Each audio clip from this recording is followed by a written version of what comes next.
describe him to me.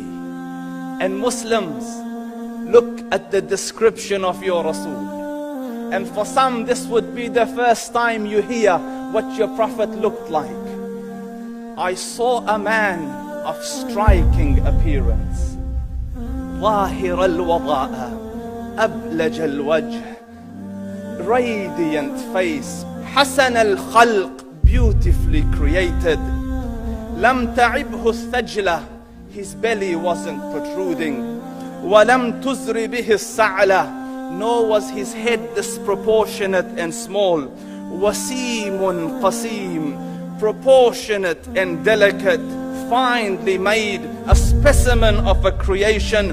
فِي عَيْنَيْهِ دَعَجْ, and his eyes there was a contrast.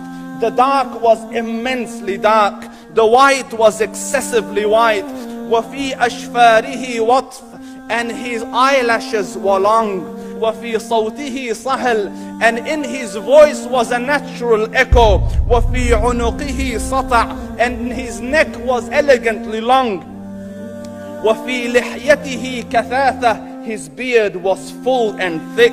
أَزَجْ أَقْرَنٌ, his eyebrows were arched, but they were not joined. It was separated. In summit, فَعَلَيْهِ الْوَقَارِ, when he was silent, dignity covered him. وَإِن تَكَلَّمَ سَمَاهُ وَعَلَاهُ الْبَهَاءِ, and when he spoke, it was audible and clear, almost commanding and overtaking.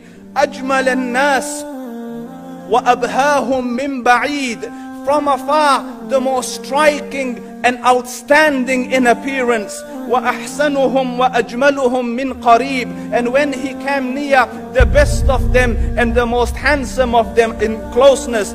حُلْوُ الْمَنْطِقِ, such an exalted and sweet level of logic. Like when he used to speak, it was so coherently logical, it was smooth and easy to understand. فَصْلٌ لَا نَزْرٌ وَلَا هَذْرٌ, he was to the point, not excessive, nor too short. كَأَنَّ مَنْطِقَهُ خَرَزَاتُ نَظْمٍ يَتَحَدَّرْنَ, his logic, his utterances, his words were like jewels coming out of a necklace, calculated, polished, one after the other, it would flow magically. رَبْعَةٌ, he was medium in height.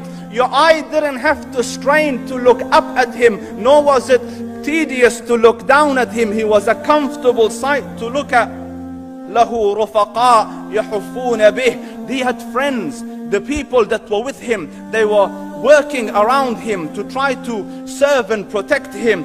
إِنْ قَالَ سَمِعُوا لِقَوْلِهِ, when he used to say something, they used to hearken to what he used to say. وَإِنْ أَمَرَ تَبَادَرُوا إِلَىٰ أَمْرِهِ, when he commanded, they used to compete to fulfill the command.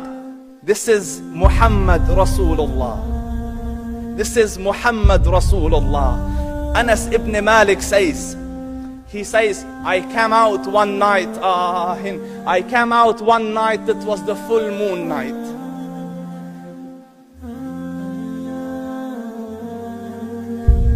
And I looked at the moon, and in the desert, understand, the moon is an awesome sight. It is smooth, it is radiant, it is clear, it is gentle compared to the scorching sun at which they are used to.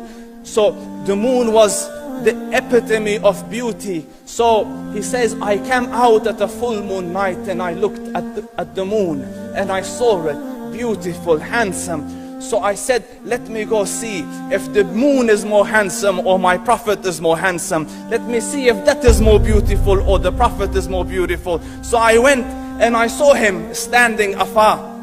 So I looked at his face and I looked at the moon, and I looked at his face, and I looked at the moon, and I looked at his face, and I looked at the moon, and he said, Wallahi, he was more handsome than the moon in its entirety.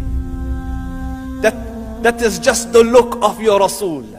Aisha radiyallahu anha says, I was sewing with the needle, my needle dropped in the dark, I couldn't find it. I said, Ya Rasul, I can't find it. He moved his face close, and I swear, out of the radiance of his face, I found my needle.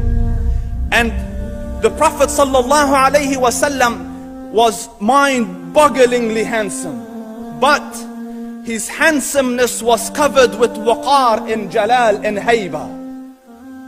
The Sahaba say, when we used to sit at his feet, two feelings conflicting would come on the heart. The first one, you wanted to look at him. You wanted to behold the majesty of his face. And when you wanted to look up, shyness used to overtake you, so you used to look down. Amr ibn al-As says, I sat with him many times, but if you ask me to describe his face, I can't describe it. I wouldn't be able to look up to him ijlalan wa ta'zeeman. I couldn't look up at him. And that is why he didn't have the problems that Yusuf alayhi salam had. Because it was difficult to penetrate the awe and the splendor of the Rasul.